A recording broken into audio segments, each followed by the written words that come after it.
Shots fired once again in the ongoing drama for your privacy between Facebook and Apple. Today we're going to take a look at that and also look at the stock prices and how that might affect things going forward.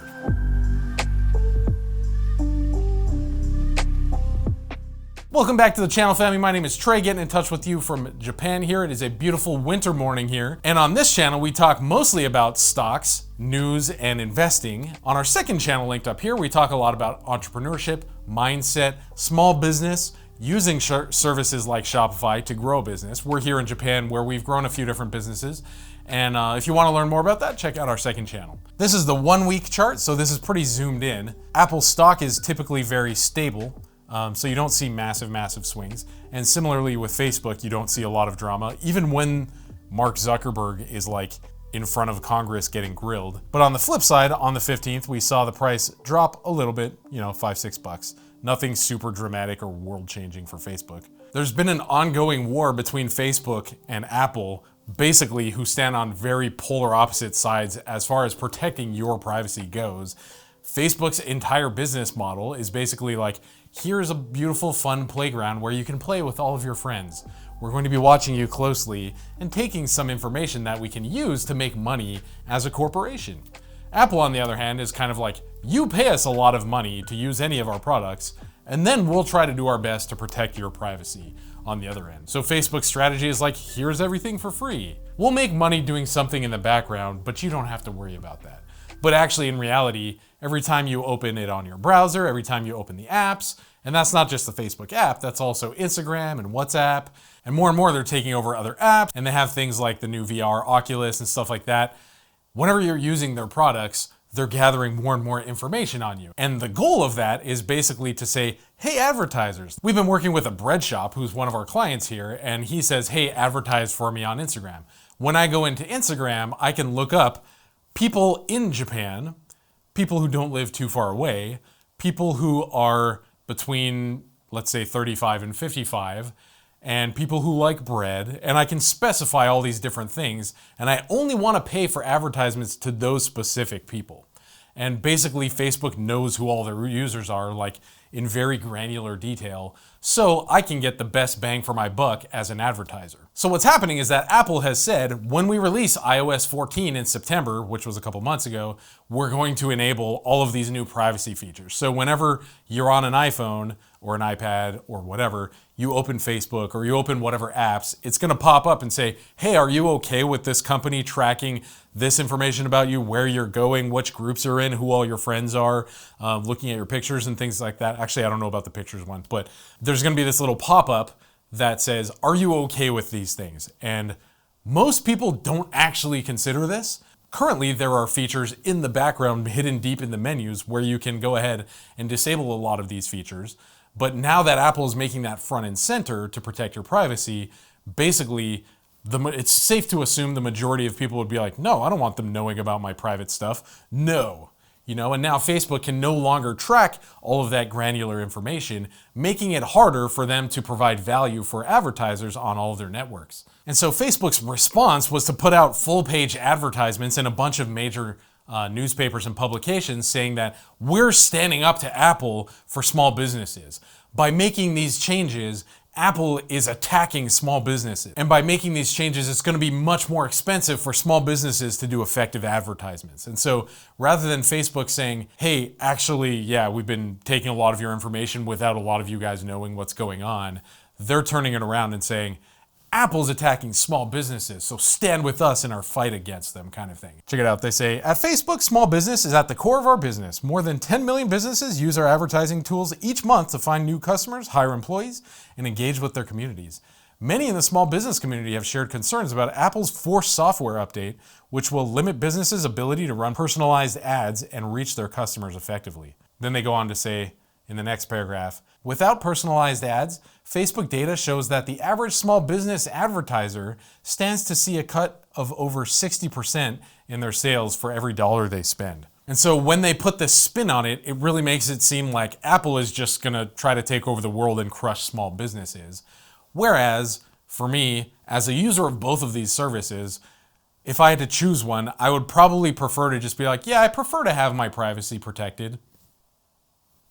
And I'm even an entrepreneur who uses advertising on these platforms.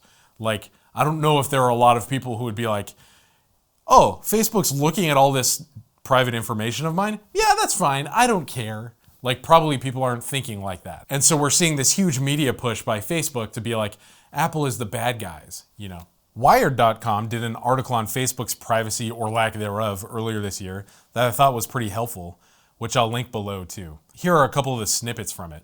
All the ways Facebook tracks you and how to limit it.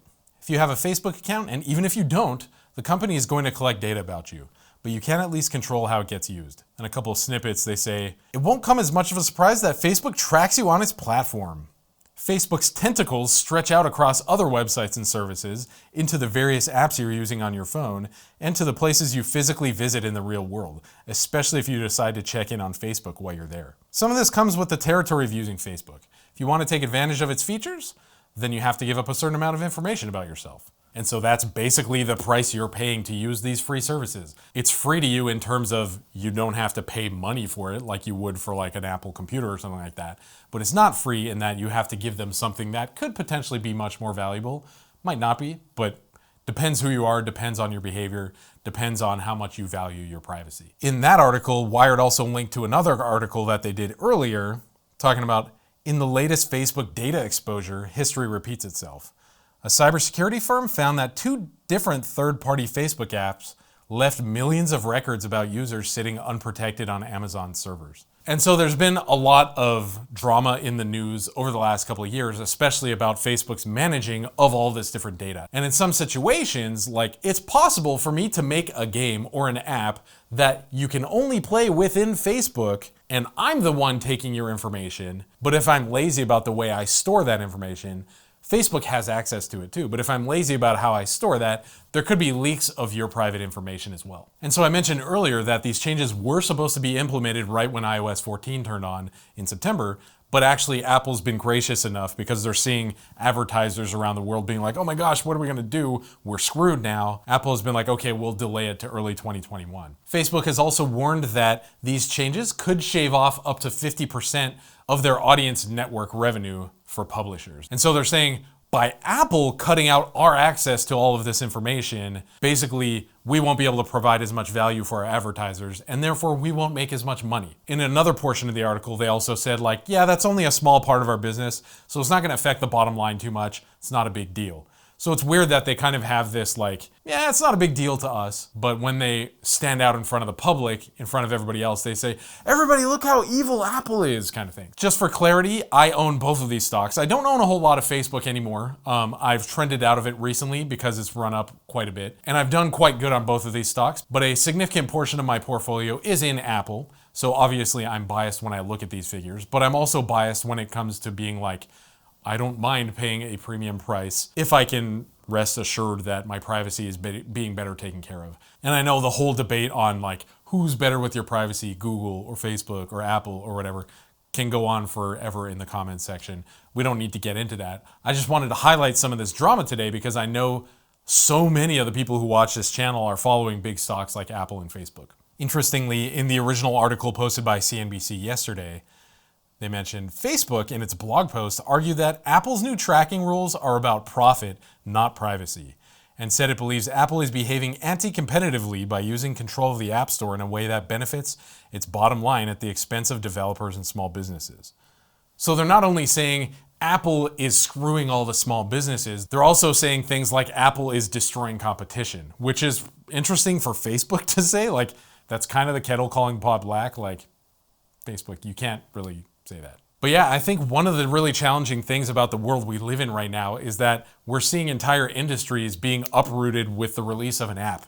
You know, like taxi drivers. In Japan here, there are like millions and millions of people who've been taxi drivers their whole lives, 75 years old, they have no other skills, and now Uber's coming in. It's like, okay, I guess I just stop working and shrivel away for the rest of my life, kind of thing. So we're seeing the pace at which change comes into markets and flips things upside down increasing. You know, similarly, a few years ago in real estate, for example, like Zillow came in. That was a big hassle for a lot of real estate agents to figure out how to deal with. And later on, things like Redfin. I think we've seen real estate agents learn how to capitalize and maximize their own services by using and utilizing those capabilities, rather than feeling like, oh, I guess this is anti-competitive, like we have to fight against Zillow or Redfin or whatever it is.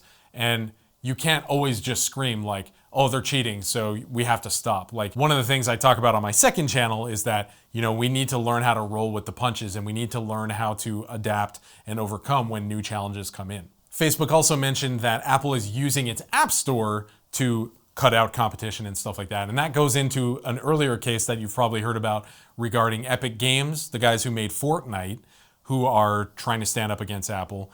And it's all like really silly to me. Basically what happened is Apple says, you can distribute games on our platform, which reach, iOS, iPad, OS X and stuff like that. And automatically we will take 30%, I think it's 30% of whatever income you make through those. That's how like everything works in the world. If I want to go sell my products in a store, if they don't make money, it's stupid for them to be in business. It's the same thing. So Fortnite got really, really big by selling and distributing through iOS, along with, Android and all that stuff. But basically they got to the point where they're like, this is cheating, Apple sucks. Hey world, look how anti-competitive Apple is. They're taking so much of our money. And then they went ahead and broke the rules by making it so that you can sidestep the App Store to pay Epic Games directly, thus breaking the rules that they originally said they were okay with. And then they got banned from the App Store. And now there's this huge war going on between them, and people are kind of like, yeah, Apple's so evil kind of thing. But from my point of view, I'm like, those were the rules in the first place. You didn't have to say you were okay with them and then go and break them. Go and make your own operating system if you hate Apple so much. Like, that's kind of the world we're getting into. All that to say, Apple isn't necessarily above board in the ways that they bully people. There's been a lot of stuff like that in history as well. But in these two cases, I don't think Apple is in the wrong. And actually, as an Apple user, I'm more comfortable with my privacy being protected. So what do you guys think about all this? This is kind of the weird area where like making money and capitalism overflow into like politics and your own personal convictions. And people can get quite fiery and quite passionate about all these things. As investors, as stock investors, we need to be able to disconnect and think about the numbers, think about what might be happening with the trends, rather than letting our emotions lead our investing decisions. Personally, I feel like Apple is in the right in this. And it seems like in general, like when I talk with family and friends around the US, there seems to be a really big trend towards being like, I've quit everything Facebook, WhatsApp, Instagram, Messenger. I've quit everything with them and I'm now using other services. It seems like that's a thing. Is that a thing in your circle of friends? I don't really know. Here in Japan, it hasn't really become a thing yet, I think. But it seems like more and more people are going to be wanting to protect their privacy more and more. And my gut reaction is to think that rather than people being like, I stand with Facebook against Apple, we're more likely to see the opposite effect where people are like, oh wow, Apple's really actually fighting for my privacy, even at the cost of pissing off big players like Facebook. Next time, maybe I'm gonna get an Apple phone. And you know what happens when people get an iPhone? And a lot of times they end up getting Apple Watches and then eventually into computers and stuff like that. And it just grows and grows. And then you start to see the multiplicative benefits of it. So as a stock investor, I'm pretty comfortable with Apple. And that's why I'm heavily invested in them. And I think that will benefit them more in the long-term big picture. What do you guys think about all this? Does this get you heated up? Are you excited about either of these stocks? What do you think is going to be happening in the next steps? Really interested to hear your thoughts and comments. Let's have a discussion down in the comments section. And also, recently we've been stepping up production to kind of like every other day rather than 2 to 3 videos a week. So hopefully that's helpful. Hopefully that's fun. And hopefully we're bringing value to you guys. If you don't have a brokerage account yet, or you're looking to start a new one, Webull, which is linked down in the description, is offering 4 free stocks valued up to $3,700 if you deposit $100. And if you do that, that supports our channel here too as well. Thank you guys again very much for your time. Thanks for watching all the way to the end. Have a great week or weekend. Love you guys and have a great one.